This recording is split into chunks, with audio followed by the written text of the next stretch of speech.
Sebagai orang tua, kita mungkin bertanya-tanya, apakah anak dengan autisme dapat kembali normal seperti anak lainnya?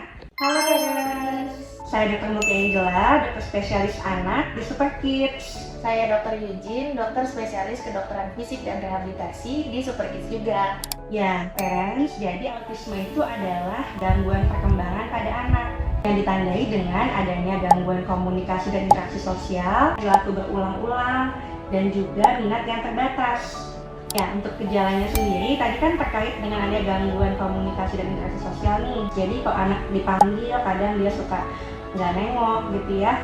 Kemudian saat diajak berbicara juga umumnya banyak anak dengan autisme mengalami terlambat bicara. Kemudian terkait dengan perilaku yang berulang-ulang, yaitu bisa ada perilaku yang ini gitu ya, atau mengepak-lepakkan tangan gitu ya. Dan minat yang terbatas, misalnya nih anaknya cenderung itu mainan mobil hanya rodanya diputar-putar saja, itu salah satu dari gejala autisme. Cuma belum tentu anak yang melakukan hal seperti itu sudah pasti autisme ya parents ya. Jadi dari anak autisme itu play skill-nya yang kita lihat nih parents.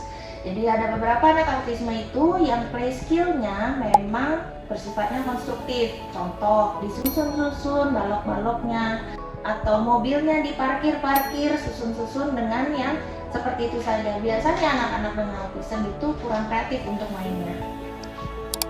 Ya, jadi kalau anak autisme ini kan bukan penyakit ya parents ya, bukan seperti misalnya infeksi saluran pernapasan gitu ya, melainkan gangguan perkembangan.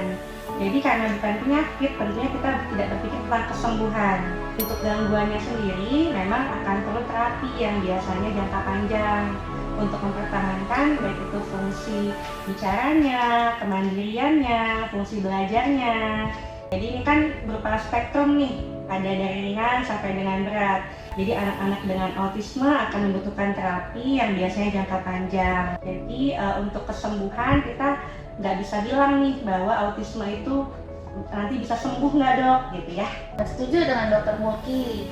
Jadi nih parents, yang kita targetkan adalah supaya anaknya bisa berpotensi, atau kita mengembangkan potensi yang dimiliki anak secara optimal. Jadi bukan targetnya anaknya sembuh atau tidak gitu. Untuk terapi kita tetap sesuaikan dengan tanda dan gejala yang dimiliki oleh anak. Untuk anak autis seringkali dengan gangguan interaksi sosial dan gangguan komunikasi. Jadi yang terapi yang kita berikan targetnya untuk meningkatkan kemampuan anak di dua bidang tersebut. Kalaupun ada anaknya bermasalah di bidang lain pun tetap di-assess dulu, kemudian terapinya kita berikan sesuai dengan kebutuhan anak.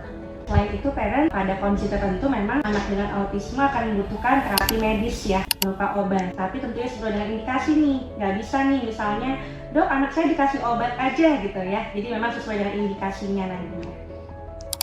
Balik lagi ke spektrumnya, autisme ini ada spektrumnya, dimana ada yang ringan, sedang, sampai berat. Untuk ada atau enggaknya ada, bahkan ada yang sampai bisa berkuliah dan berprestasi. Jadi balik lagi ke spektrumnya. Kalau spektrumnya lebih baik, lebih ringan, akan lebih bisa bagus. Lebih dini ditata laksana lebih bagus. Gimana dok? Iya, benar sekali dok. Jadi memang ini kan karena ini berupa spektrum ya, dari ringan sampai dengan berat. Umumnya pada autism yang ringan tentunya akan berfungsi seperti layaknya anak-anak yang tipikal gitu. Kita bilang anak tipikal ya. Sebenarnya kan kalau normal itu kan untuk namanya perkembangan ataupun masalah kehidupan pribadi kan nggak ada range normalnya, tapi tipikal kita bilangnya. Jadi tentunya anak-anak dengan autism yang ringan akan dapat berfungsi sama seperti anak-anak lainnya. Jadi ini yang harus dicamkan di dalam otak kita, kepala parents nih, bahwa orang tua merupakan kunci utama perkembangan anak. Ya, jadi di situ harus ada support siapa? Support dari keluarga, support dari tetangga, support mau dari religius juga boleh. Kemudian ada apa lagi? Support dari komunitas autism. Itu banyak banget komunitas autism, jadi bisa saling share, bisa tahu apa sih edukasi yang bakal bisa diberikan untuk anak autism. Special education juga perlu. Jadi support dari lingkungan itu sangat perlu, terutama dari keluarga. Ada semboyannya, it takes a village to raise a child ya. Jadi pada anak dengan autism, orang tua juga jangan langsung berkecil hati, aduh kayaknya anak saya nanti gak bisa apa-apa deh nih. Nggak seperti itu ya. Karena memang dengan pola asuh yang baik, kemudian juga rutin terapi, dan di rumah juga memang tetap dikerjakan ya apa yang dilakukan pada saat terapi. Kemudian juga dukungan dari keluarga ya.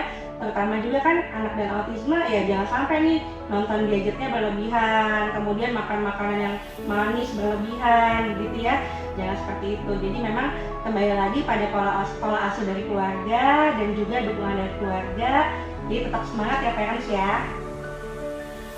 Jadi buat parents semua, jika punya anak dengan autisme, jangan fokus pada kesembuhan, tetapi fokus pada potensi yang dimiliki anak dan bagaimana mengenalinya. Dan jika parents punya pertanyaan lebih lanjut, silakan berkonsultasi kepada dokter dan juga terapis di Super Kids. Terima kasih ya dok atas sharing-sharingnya.